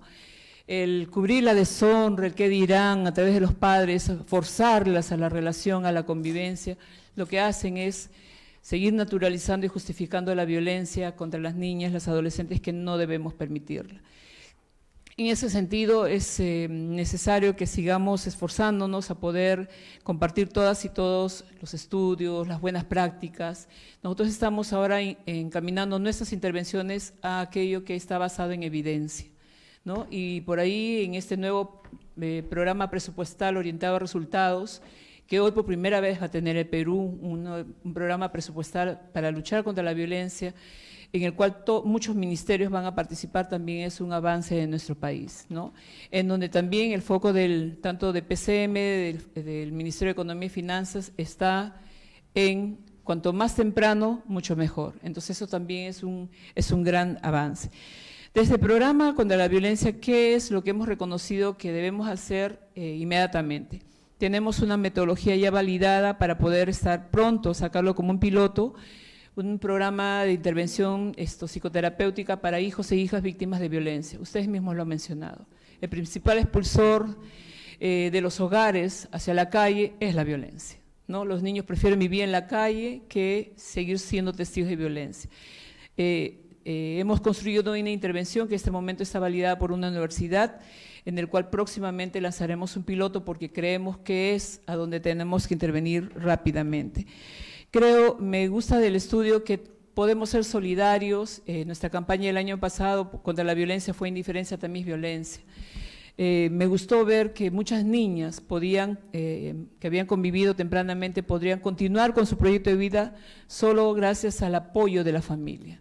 Cuán importante es esa responsabilidad de la familia, de los amigos, porque podemos hacer que ese embarazo no sea el término de su proyecto de vida, sino algo que podemos ayudarlas a superar y poder construir su proyecto de vida, ¿no? Entonces, eso que resaltó el estudio me parece muy bueno. Hemos invertido este año en construir la ENARES. La ENARES es la Encuesta Nacional de Responsabilidad Social. En diciembre íbamos a tener resultados por se ha retrasado el INEI, pero en enero tendremos la foto de cómo estamos como sociedad en cuanto a la tolerancia a la violencia. Y Perú es una sociedad altamente tolerante a la violencia. El último ENARES demostró, y el ENDES también, como que habíamos disminuido la tolerancia a la violencia contra los niños y niñas, pero se incrementaba la violencia hacia las mujeres. Realmente eso es una vergüenza como sociedad para nosotros. Hemos invertido cerca de 4 millones y hemos dado al INEI y hemos terminado la parte del levantamiento de información y todo, porque creemos que necesitamos esa foto para ver cómo estamos y a dónde vamos como sociedad. Venimos avanzando, tenemos un programa de trabajo con hombres por la igualdad, un programa de intervención preventiva de 2 años de duración en cada distrito donde estamos. Creo que seguimos avanzando, creo que hay que asumir todos y todos la responsabilidad que nos compete en el lugar que cada uno nos toque avanzar. Muchas gracias. Gracias. Soy Walter Mendoza del Fondo de Población de Naciones Unidas. En primer lugar, gracias por invitarnos a participar de esta reunión. En primer lugar, a felicitar a Jennifer. Si en mi generación hubiéramos tenido más adolescentes como tú, estaríamos mejor. Muy bueno tu trabajo y el de Plan. También quería reconocer la importancia de espacios como este, en el cual la academia dialoga con decisores de política pública, ¿no? Y con la cooperación internacional, todos preocupados por una agenda común, en un tema emergente que es este de la adolescencia temprana. Y yo simplemente quería hacer referencia a lo que dijo poco tangencialmente Vanessa, que es los sistemas de cuidado. Pero los sistemas de cuidado no solo para las adolescentes, nada más, o sea, no centrarnos solo en ellas, sino también el CUNAMAS y todo este sistema de protección social, extenderlo a las familias. En el Perú, a mediados de los años 90, tres cuartas partes de los niños menores de 15 años vivían con ambos padres. Ahora, al 2018, 2/3 viven con ambos padres. En el grupo de 10 a 14, 70% vivía a mediados de los años 90 con ambos padres. Al año 2018, 60% vive con ambos padres. Por situaciones que conocemos, que tienen que ver con situaciones de violencia, relaciones opresivas. Las mujeres están siendo cada vez más jefas de hogar también, tienen más autonomía económica, más posibilidades de acceder a ingresos, están menos dispuestas a tolerar situaciones oprobiosas para ellas. Pero lo hacen a un alto costo, sin sistemas de cuidado. Entonces creo que llamar la atención sobre el paquete familiar que tiene que ser considerado dentro de las políticas públicas, creo que es un tema muy importante. Además, no solo trabajar con quienes ya son madres, sino que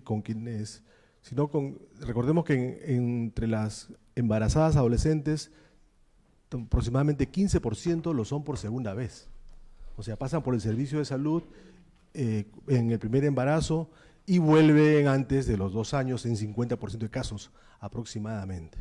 Entonces hay muchas oportunidades perdidas, ¿no? Y finalmente un dato del censo del 2017, que en el grupo habían 3 millones aproximadamente de peruanos y peruanas de 12 a 17 años. De ellas en unión habían 56.000 en la foto del censo, pero 5 de cada 6 eran mujeres en el grupo de 12 a 17 años. Y que de 410.000 mujeres censadas que criaban solas a sus hijos, había 1.200 que tenían de 12 a 17 años, mujeres. Y en el caso de los hombres era 60 nada más. O sea, una relación de 20-1 de adolescentes de 12 a 17 años que crían a sus hijos solos, ¿no? Nada más. Sí, gracias. En realidad, solo para cerrar, agradecerles a todos por haber venido, por estar aquí hasta estas horas de la noche, a todos sus comentarios y lo que me queda, creo, de los comentarios de todos es la necesidad, como señalaba Walter, del trabajo multidisciplinario entre academia, hacedores de políticas públicas para pensar más adelante, ¿no? Yo los invito a seguir discutiendo respecto a esto. Jennifer también lo ha mencionado como algo importante y nos ha comprometido a trabajar juntos por esto, así que la idea es seguir pensando sobre este tema y seguir pensándolo, como bien señaló Mariana Muzzi, en temas más prácticos que puedan dar más orientación también a los hacedores en política pública. Muchísimas gracias por haber venido acá. Los invitamos todavía. Salvador quiere una palabra, pero brevísima, ¿verdad? Porque ya estamos... No, solamente muy breve, además, ¿no? Primero agradecer, yo creo que el estudio es muy interesante y nosotros trataremos de rescatar lo mejor de él. Para mí algo que es muy importante, yo creo que yo por lo menos, por la función de comunicación y secretario técnico de inversión en la infancia, yo ya estoy teniendo fatiga de las estadísticas y los diagnósticos. Creo que ya es tiempo, gracias Jennifer, de comenzar a hacer un enfoque más humano del tema. Y el enfoque humano del tema comienza partiendo simplemente por algo que para todos nosotros es muy claro. Para mí, lo que me interesa en términos de esta dimensión humana es que el 2018, 2.325 nuevos nacimientos de niños. Anualmente el promedio de niños, de menores, de mujeres embarazadas de 12 a 14 años, es ese porcentaje. 35% de estos están en la zona de la selva, Loreto. Tenemos la posibilidad de focalizar y estamos preocupados por normas, leyes. ¿Sabes qué, Santiago? Disculpa, lo que pasa es que